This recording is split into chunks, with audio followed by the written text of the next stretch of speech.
واگا tourism corridor کی افتتاحی تقریب وزیر اعلیٰ پنجاب مریم نواز نے ایرینا کا افتتاح کیا۔ کور کمانڈر لاہور، سینئر وزیر مریم اورنگزیب اور دیگر نے شرکت کی۔ واگا چیک پوسٹ پر ایشیا کا 7واں اور جنوبی ایشیا کا بلند ترین پرچم بھی لہرا دیا گیا۔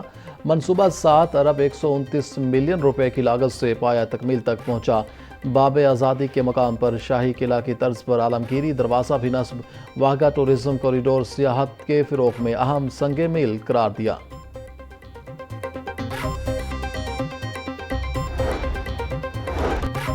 ائمہ کرام کے لیے ماہانہ وظائف کی مد میں 3 ارب روپے جاری۔ پنجاب حکومت نے رجسٹرڈ ائمہ کرام کو ماہانہ وظیفہ دینے کی منظوری دے دی۔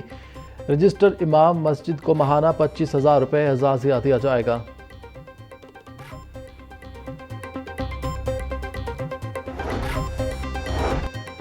معاون خصوصی برائے پرائس کنٹرول سلمہ بٹ کی زیر صدارت اجلاس۔ 49 اشیاء ضروریہ کے اختیارات مختلف محکموں کو تفویض کرنے کی منظوری۔ اناج، بیج، زرعی ادویات کے اختیارات سیکرٹری زراعت کو تفویض۔ گندم، آٹا، نان، روٹی، ڈبل روٹی، چینی، گڑ، دھان اور سموسہ کے اختیارات D G food cane commissioner کے حوالے۔ کوکنگ آئل، گھی، منرل واٹر، فلٹر واٹر، برف، چائے، L P G, L N G اور اینٹوں کے اختیارات ڈی جی انڈسٹریز کو تفویض۔ دودھ، دہی، چھوٹا گوشت، بڑا گوشت اور انڈوں کے اختیارات D G extension livestock dairy development کو سونپ دیے گئے۔ پولٹری، فیڈ اور برائل زندہ گوشت کے اختیارات D G research livestock کے حوالے۔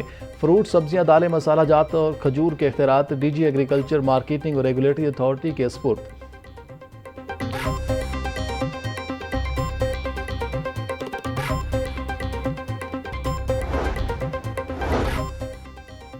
تمام جماعتوں کے بجائے ایک کلاس کی کتاب بدلنے کا فیصلہ۔ اگلے تعلیمی سال کے لیے پیکٹا نے اہم اعلان کر دیا۔ آئندہ تعلیمی سال کے لیے صرف 9ویں جماعت کی کتاب تبدیل ہوگی۔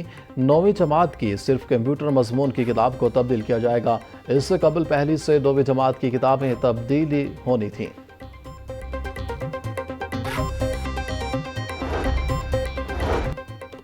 محکمہ ہائر ایجوکیشن کا یونیورسٹیز اور کالجز میں سیکیورٹی انتظامات کو مزید مؤثر بنانے کا فیصلہ۔ اعلیٰ تعلیمی اداروں میں سیکیورٹی ایس او پیز کی نگرانی کے لیے کمیٹی تشکیل۔ ڈائریکٹر کالجز لاہور احسن مختار کمیٹی کے کنوینر ہوں گے۔ کمیٹی 4 اراکین پر مشتمل ہوگی۔ سیکیورٹی ایس او پیز پر عمل درآمد نہ ہونے پر کارروائی کی سفارش۔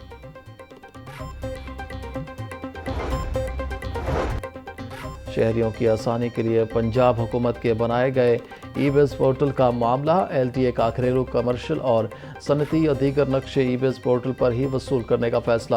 ای بیز پورٹل کے متوازی چلنے والے تمام سسٹم بند کرنے کی تجویز۔ ای بیز پورٹل کا دائرہ کار بڑھانے کے لیے نئی کمیٹی تشکیل دی جائے گی۔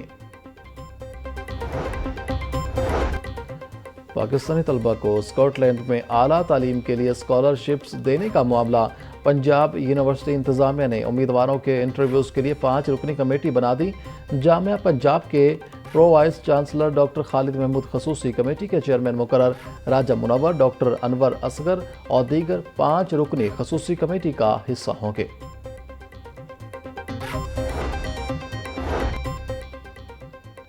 University of veterinary and animal sciences میں سالانہ اسپورٹس ڈے میں ریسز، نیزہ بازی، لانگ جمپ، رسہ کشی اور ٹرپل جمپ کے مقابلے شامل۔ مارشل آرٹس اور جمناسٹکس کے شاندار مقابلے بھی اسپورٹس ڈے کا حصہ۔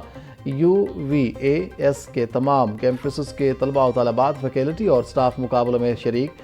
وائس چانسلر کا کہنا تھا یو ایس اعلیٰ تعلیم اور تحقیق کے باعث عالمی سطح پر پہچان رکھتی ہے۔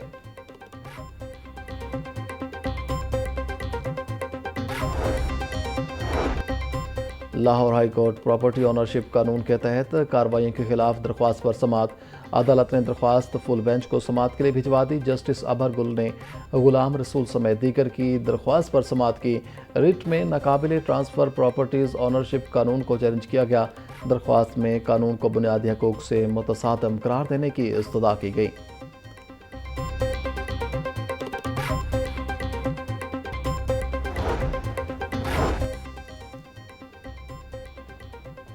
لاہور ہائی کورٹ میں 2026 کی پہلی دائر درخواست سرکاری ہسپتالوں میں ادویات کی مفت فراہمی کے لیے درخواست دائر کی گئی۔ درخواست گزار نے موقف اختیار کیا کہ بھاری سرکاری بجٹ کے باوجود ہسپتالوں میں ضروری ادویات دستیاب نہیں۔ سرکاری ہسپتالوں میں ادویات کی قلت آئین کے آرٹیکل 9 اور 25 کی خلاف ورزی ہے۔ عدالت سرکاری ہسپتالوں میں تمام ضروری ادویات فوری فراہم کرنے کا حکم دے۔ استدعا الیکشن ٹریبونل کا این 130 سے نواز شریف کی کامیابی کو درست قرار دینے کا معاملہ۔ یاسمین راشد کا فیصلے کے خلاف لاہور ہائی کورٹ سے رجوع کرنے کا فیصلہ۔ ڈاکٹر یاسمین راشد نے اپنی لیگل ٹیم سے جیل میں مشاورت مکمل کر لی۔ یاسمین راشد کی اپنے وکیل کو ٹریبونل کا فیصلہ چیلنج کرنے کی ہدایت۔ لاہور کے الیکشن ٹریبونل نے یاسمین راشد کی نواز شریف کے خلاف الیکشن پٹیشن کو ناقابل سماعت قرار دیا تھا۔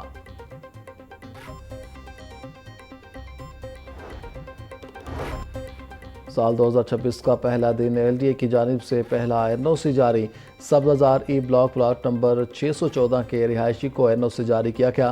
جوہر Town R block plot number 298 کی درخواست کی شفٹنگ مکمل۔ ڈائریکٹوریٹ آف ٹاؤن پلاننگ 5 کو موضع ساتھوکی ایریا کی کمرشلائزیشن کی پہلی درخواست جمع۔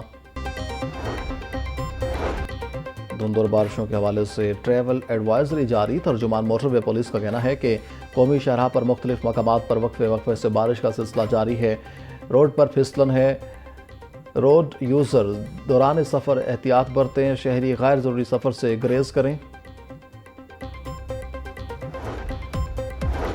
اور پیٹرولیم مصنوعات کی قیمتوں میں کمی کا ریلیف۔ ریلوے مسافروں تک نہ پہنچ سکا۔ ڈیزل 8 روپے 57 پیسے فی لیٹر سستا ہونے سے ریلوے کو 30 لاکھ روپے یومیہ بچت۔ ریلوے سسٹم پر روزانہ 3.5 لاکھ لیٹر ڈیزل استعمال ہوتا ہے۔